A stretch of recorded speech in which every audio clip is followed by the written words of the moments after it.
Hello and welcome back to Final Fantasy -1. Today we're kind of going all over the world. We're going to start in an island that's right in the middle of the Northern Sea, and we're diving right into it. Sadly, we missed capturing an NPC character who is blocking your way into this room who says, "This is the ancient library. There are many, many ancient volumes here, but sadly, monsters have taken over the joint," and then that character disappears forever. It's a little bit like the crown-checking person of the Castle of Ordeals, who tells you need to crown to enter and then just disappears.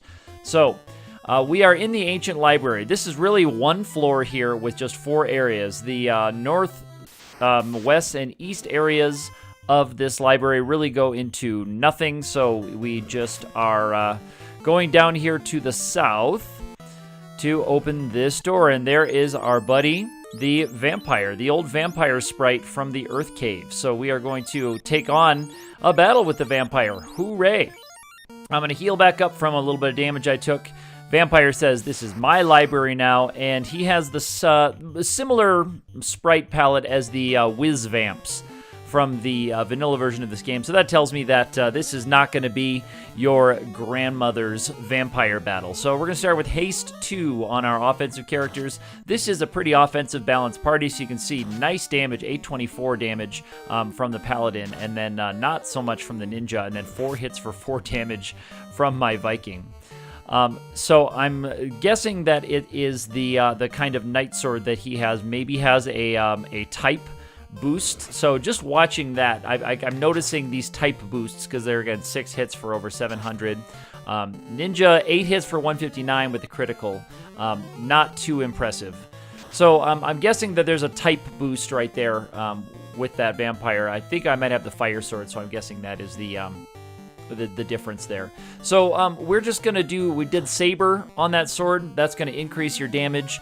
Saber is a big boost to your damage. It boosts you up by, raise damage by 30, and that's with each attack. And then, of course, that can be criticaled also. So the boost from Saber is pretty significant. And obviously, Haste 2 doubles the number of hits you get. So when you boost your damage by 30 on a character getting multiple hits, you are really boosting it in a big way. Cal there sadly gets stunned right there. So Cal is just hanging out, not doing much damage. So now I'm going to have Fire 3 with my Black Mage. Really not a whole lot of danger here in this battle, at least that I have seen so far. There's another stun on my big damage dealer, so sadly, he's gotten targeted twice by these stun attacks, and unfortunately, that's my only significant source of damage against this enemy, because Ace is just not going to be able to get over his defense. I'm out of Fire 3 charges, so Fire 2 is going to have to do, and there's another attack on Cal. So we may have to actually start healing Cal here, as he is wearing down, and we don't have a lot of gas to throw at him yet. I'm hoping really just for critical hits from my hammer with the Viking. I can get critical hits without too much trouble with my Ninja, but I'm not able to really boost that damage too much. So there was a good Fire 2 for 120, but now that Cal is back online, we're going to hope to keep him on his feet and attacking, and hopefully another attack or 2 will finish off the vampire here in the Ancient Library. And it is actually not going to happen today. He does not get the satisfaction of taking out the vampire. I wonder where the significant treasure is. Oh, there it is. I wonder if I looked at that before we pushed record today. So that papyrus is kind of like the slab. So this is what most of your books tell you when you're examining them. The papyrus is a little bit like the slab in that we need to transport ourselves over to Melmond to talk to Dr. Un. So we are going to go from the ancient library, and through the magic of video, we're going to be instantly transported to Melmond, where we are going to explore and find Dr. Un.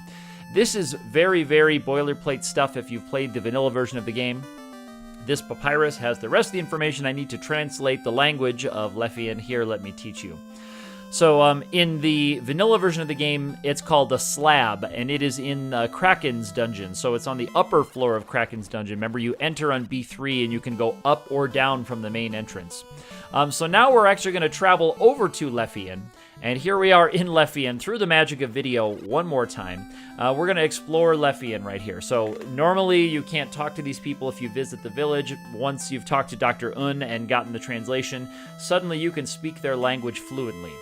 So they give you a few clues. I kind of talked to most of the townsfolk here to get an idea of what they say. I wanted to see if there's any Easter eggs in here. There's nothing super significant that I could find in terms of changes to their overall message. Maybe the translation has been cleaned up a little bit. The Bless spell right there on the level 8 white magic is a damage boost that is just for the caster only. So it's unfortunate because the Bless spell raises your damage by 120. And sad we can't add that to an already physical character, but only the white mage and the time mage can learn that spell. So we're not going to be learning Bless right here. We're going to go into the black magic area and just kind of take a look at what we can do. Flare, Meltdown, X-Zone, and Meteo. In that one, Flare is non-elemental damage, Meltdown is fire damage, X-Zone is add KO, and Meteo is time damage. So we've got some non-elemental, some fire, and some time damage. We also have Flare is a single targeting enemy. The other ones are each enemy. So X-Zone, you could do it to a whole party and try to knock them out, but using a level 8 spell charge on that is not super optimal. It is this same Lefienish guy who has the chime in the vanilla version of this game, so now we can head over to the Sky Palace. So that's kind of the very short trading sequence to get out to the Sky Palace. Hey, if you like these series of videos, including this little mini episode, click that like button, subscribe, leave me a comment and some feedback, or hit me up on Twitter where I am active_ATE.